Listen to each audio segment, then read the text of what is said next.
Tidak seorang pun, artinya siapapun, mau Anda ulama, mau Anda orang awam, mau Anda pejabat, mau Anda tukang parkir, mau Anda pengangguran, mau Anda apapun saja, selama Anda mulut dan hatinya mengucapkan Assalamu alayka ya Rasulullah, Assalamu alayka ayuhan Nabi wa rahmatullahi wa barakatuh, Assalamu alayka ya Sayyidi ya Muhammad, misalnya, siapapun Anda, itu akan memiliki dampak yang sangat dahsyat sekali. Apa dampaknya?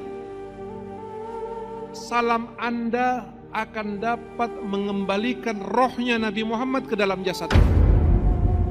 Kata Nabi, raddallahu alayya ruhi. Jasad, roh yang sudah terpisah ini akan dimasukkan lagi. Buat apa ya Rasulullah? Allah memasukkan roh, ada penjelasannya? Ada, kata Nabi. Apa penjelasannya? Li'arudda alaihi salam. Allah berkepentingan memasukkan, mengembalikan rohnya Nabi Muhammad ke dalam jasadnya agar Nabi Muhammad bisa mengucap, membalas, menyebut salam kepada orang yang telah membaca salam kepada Rasulullah.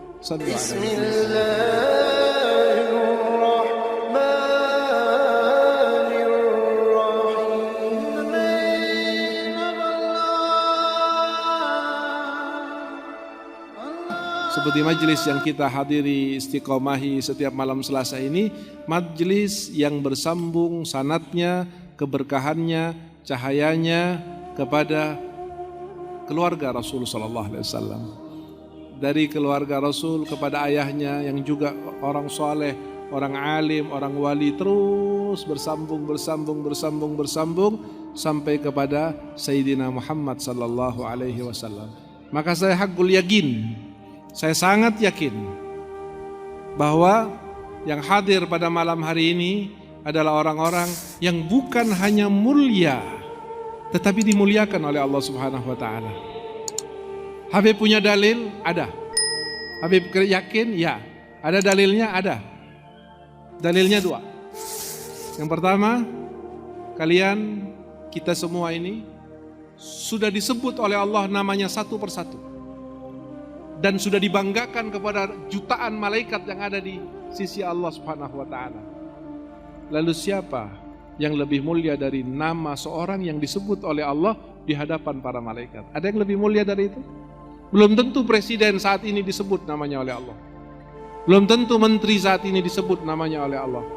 Belum tentu orang terkaya di dunia, 10 yang terkaya, 100 yang terkaya disebut namanya oleh Allah. Belum tentu. Ukuran kemuliaan kita adalah kemuliaannya Allah. Kalau Allah mengatakan mulia, maka itulah kemuliaan yang harus kita cari. Walaupun orang lain menganggap itu suatu hal yang sia-sia. Buat ente, buat kami, yang dianggap mulia oleh Allah itulah kemuliaan. Yang tidak dianggap mulia oleh Allah, bahkan dianggap hina, bagi kami itulah kehinaan. Dan itu adalah prinsip keimanan kami. Pertama, nama kita disebut oleh Allah Subhanahu wa taala. Yang kedua, nama kita disebut oleh Nabi Muhammad sallallahu alaihi wasallam. Anda tahu pada saat Anda membaca maulid tadi? Pada saat Anda membaca maulid tadi Anda mengatakan Assalamu alayka ayuhan Nabi wa rahmatullahi wa barakatuh, atau Assalamu alayka ya Rasulullah. Apa yang didapati oleh orang yang membaca salam kepada Nabi? Dalam hadis Nabi mengatakan, "Ma min ahadin yusallimu alayya illa raddallahu alayya ruhi hatta arudda alaihi salam." Tidak seorang pun, artinya siapapun, mau Anda ulama, mau Anda orang awam, mau Anda pejabat, mau Anda tukang parkir, mau Anda pengangguran, mau Anda apapun saja, selama Anda mulut dan hatinya mengucapkan Assalamu alayka ya Rasulullah, Assalamu alayka ayuhan Nabi wa rahmatullahi wa barakatuh, Assalamu alayka ya Sayyidi ya Muhammad, misalnya, siapapun Anda, itu akan memiliki dampak yang sangat dahsyat sekali. Apa dampaknya? Salam Anda akan dapat mengembalikan rohnya Nabi Muhammad ke dalam jasad. Kata Nabi, raddallahu alayya ruhi. Jasad, roh yang sudah terpisah ini akan dimasukkan lagi. Buat apa ya Rasulullah Allah memasukkan roh? Ada penjelasannya? Ada, kata Nabi. Apa penjelasannya? Li'arudda alaihi salam. Allah berkepentingan memasukkan, mengembalikan rohnya Nabi Muhammad ke dalam jasadnya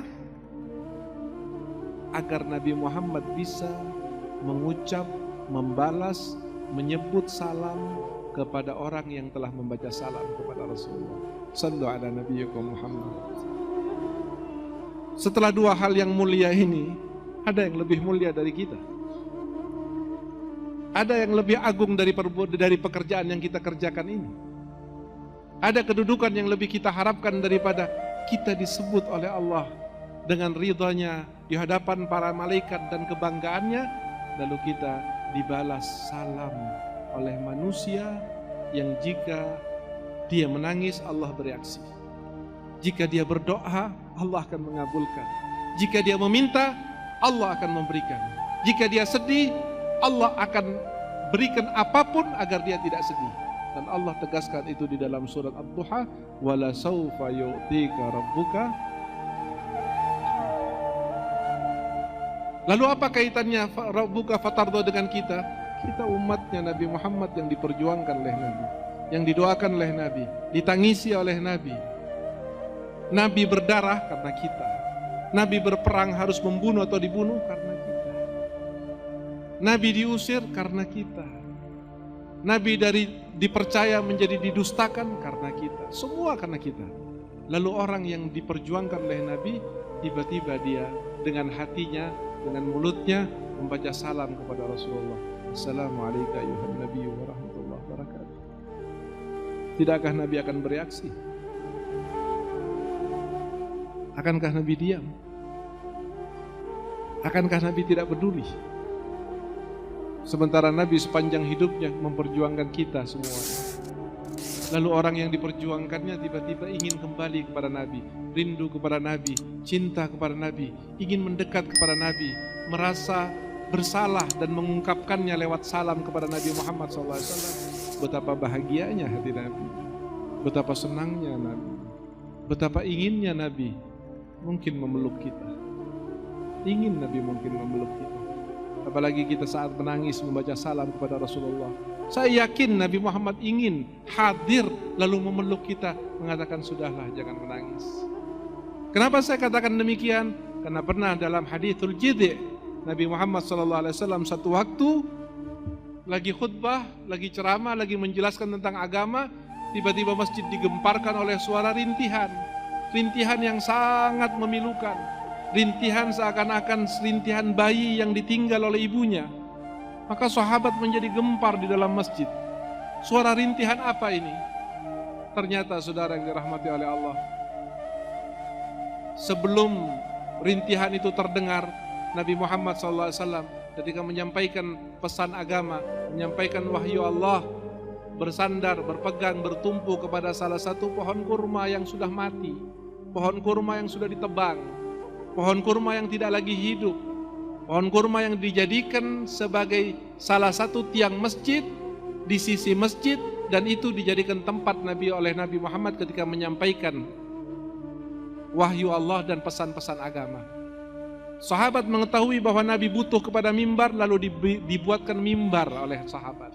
Dibuatkan mimbar agar Nabi bisa lebih nyaman di mimbar tersebut. Selesailah mimbar baru dibuatkan, diletakkan di masjid.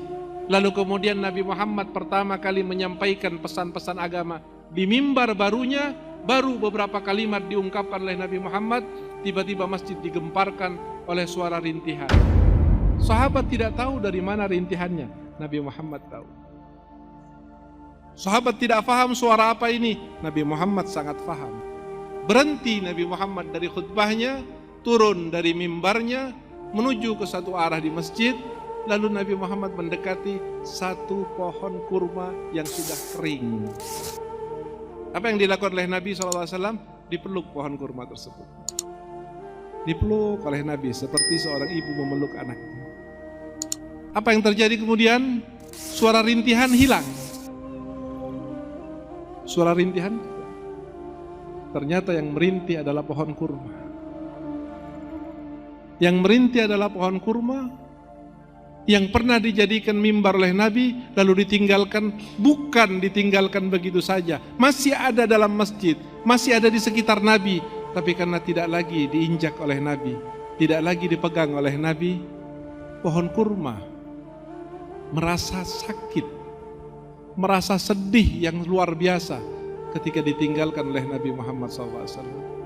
Padahal pohon kurma itu bukan pohon yang diperjuangkan oleh Nabi, bukan turun ayat Quran karena pohon kurma tersebut, bukan yang menjadi tangisan Nabi setiap malam, ya Allah ampunilah pohon kurma, tidak. Pohon Nabi mau turun, mau memeluk, mau berbicara.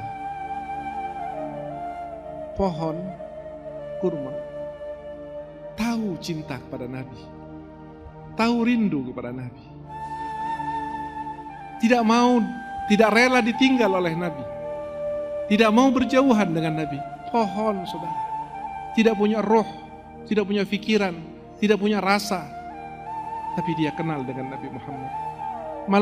Maka alangkah rendahnya kalau sampai ada umat Nabi Muhammad dari jenis manusia yang tidak merasakan cinta kepada Nabi, tidak takut ditinggal Nabi, tidak sayang kepada Nabi. Jadilah umat Nabi Muhammad yang lebih mulia dari pohon kurma. Karena kalau kita menangis karena rindu kepada Nabi, tidak mau ditinggal Nabi, tidak ingin jauh dari Nabi, kalau pohon kurma saja dipeluk oleh Nabi, apakah kita mustahil untuk dipeluk oleh Nabi? Sedangkan kita adalah manusia, umatnya. Kita adalah objek dakwahnya Nabi. Kita adalah beban pikiran Nabi. Kita adalah doa-doa Nabi. Kita adalah istighfarnya Nabi. Kita adalah munajatnya Nabi. Kita yang didoakan dalam sujudnya Nabi. Tidak mungkinkah kalau kita menangis Nabi akan datang memeluk kepada kita? Sangat mungkin, dan itu pasti. Hanya kita saja yang tidak punya rasa. Hanya kita saja yang tidak kenal kepada Nabi. Hanya kita saja yang tertutup hatinya dengan kemaksiatan untuk mengenal Nabi Muhammad SAW. Kalau kita mengenal Nabi Muhammad, maka kita mungkin tidak akan pernah punya kesempatan lain melebihi keinginan kita untuk berkata kepada Allah, Alhamdulillah ya Allah atas nikmat Nabi Muhammad. Alhamdulillah atas nikmat Nabi Muhammad. Alhamdulillah atas nikmat Nabi Muhammad. Terus kita tidak akan putus mengatakan seperti itu, karena kita betul-betul tahu bahwa Nabi Muhammad adalah nikmat terbesar dari semua nikmat yang diberikan oleh Allah SWT.